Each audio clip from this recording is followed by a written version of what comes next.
نحمده ونصلي ونسلم على رسوله الكريم اما بعد. اللہ سبحانہ و تعالیٰ نے اس دین کو ہم تک پہنچایا ہے سینہ بسینہ. رسول اللہ صلی اللہ علیہ وسلم کے سینہ مبارک سے صحابہ کرام رضوان اللہ تعالیٰ علیہم اجمعین کے توسط سے تابعین رحم اللہ اجمعین رحمہم اللہ اجمعین سب پر اللہ اپنی رحمت نازل فرمائے، اور ان کی نسبت سے اتباع تابعین اب یوں سلسلہ نسلاً بعد نسلیں چلتا رہا اور ہم تک پہنچا. یہ سب ہمارے محسنین ہیں. جس نے اتنا سا بھی اس میں کنٹریبیوٹ کیا ہے، جس نے کوئی انک لا کے دیا اور اس سے لکھنے کا کام ہو گیا حدیث، جس نے کوئی ڈکٹیٹ کیے ہوئے کو لکھ دیا، املا کر دیا، شیخ بول رہا اس نے نوٹ کر دیا، جس نے اس مجلس میں کسی بھی درجے کی کوئی خدمت کی، علماء غیر علماء، جس آدمی کا اس میں حصہ ہے 1400 سالوں سے، ہم سب اس کے مرہون منت ہیں.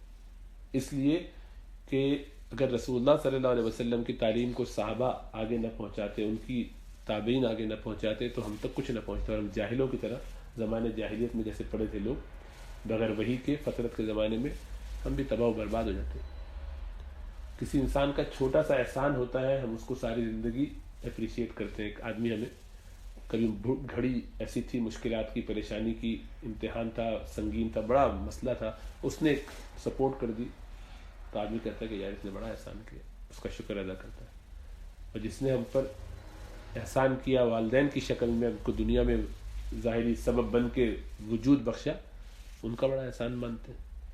اس سب سے بڑھ کر دین جس کے ذریعے پہنچا، جن لوگوں کے ذریعے پہنچا، ان کا بڑا احسان ہے. اس میں ہمارے والدین بھی ہیں، ظاہری بات ہے، لیکن ہم خود ہمارے والدین کو دین ان علماء کی وجہ سے پہنچا، اللہ والوں کی وجہ سے پہنچا. تو ہماری زندگیوں میں کچھ حصہ ان کے لیے دعائیں کرنے کے لیے وقف ہونا چاہیے. اسی لیے یہ اللہ نے بڑا کرم فرمائے، انہی علماء پر اللہ کروڑوں رحمتیں نازل فرمائے. ان کو تو ہماری دعاؤں کی، ہماری قدردانی کی، ہماری طرف سے کیے جانے والے کسی دعا کی کوئی ضرورت نہیں. اس لیے ضرورت نہیں کہ یہ اللہ کے مقربین میں سے اللہ ان کے لیے کام بنا رہے، ان کے لیے کوئی دعا کرے یا نہ کرے، ان کا تو کھاتہ کھلا ہوا ہے. قیامت تک جتنا نیکی کا کام ہوگا وہ ان کے کھاتے میں بھی لکھا جائے گا، اس لیے کہ اس کا ذریعہ سبب بنے. تو انہیں تو اس کی ضرورت نہیں، لیکن ہمیں اس کی ضرورت ہے کہ ہم بندوں کے حقوق جو ادا کرنا ہے، ان میں یہ حق ہے کہ ہم تک جس نے جو کچھ پہنچایا ہم اس کا کچھ حق ادا کریں. کس طریقے سے کر پائیں گے؟ تو وہ نہیں کر پاتے، وہ ذہن میں نہیں رہتا. تو اسی لیے ہمیشہ اپنی دعاؤں میں یاد رکھنا چاہیے، اور یہی اصل حق ہے جو ادا ہو سکتا ہے. اسی طریقے سے تو ہم جب نام لیتے ہیں تو بہت دل سے نام لینا چاہیے. تابعین کا نام لیں تو دل سے نام لینا چاہیے، اور نام لینے کے ساتھ فوراً یہ جملہ زبان پہ آ جائے، رحمہم اللہ یا رحمہ اللہ، اللہ ان پر رحمت اللہ علیہ، اللہ ان پر رحمت فرمائے، رضی اللہ تعالی عنہم، اللہ ان سے راضی ہو جائے. یہ جو جملے بولے جاتے ہیں یہ دعائیہ جملے ہیں. آپ نے گویا حق ادا کر دیا دعا کر کے، بشرطیہ کہ وہ دعا کہی ہو اور دل سے کہی ہو.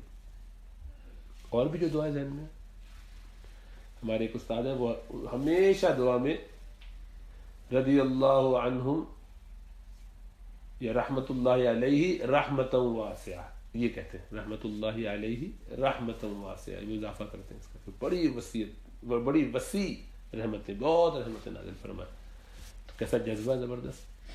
اور اسی طرح ان سب کی طرف سے اللہ توفیق دو، کبھی صدقہ خیرات بھی کرے آدمی، کبھی صدقہ جاریہ میں بھی مسجد میں پیسہ لگایا تو کہتے یہ 1 پاؤنڈ ذوالحجہ کی 10 تاریخ بڑی فضیلت کی، یہ 1 پاؤنڈ تمام علماء کے نام، جتنی اللہ توفیق دے ان کا سب کا ثواب اس کو اللہ سبحانہ وتعالیٰ پہنچا دے. خاص اور جس سے خاص تعلق ہو، جس سے زیادہ فائدہ پہنچتا ہو، اس کی کتابوں سے زیادہ استفادہ کیا ہو، جس سے زیادہ، اس کے لیے وقت ادا کرنا چاہیے، قربانی بھی کر دینی چاہیے، دعائیں بھی کرتے رہنا چاہیے، کبھی مال بھی خرچ کرنا چاہیے، صدقہ جاریہ میں بھی لگانا چاہیے. تو یہ سارے کام کرنے چاہیے.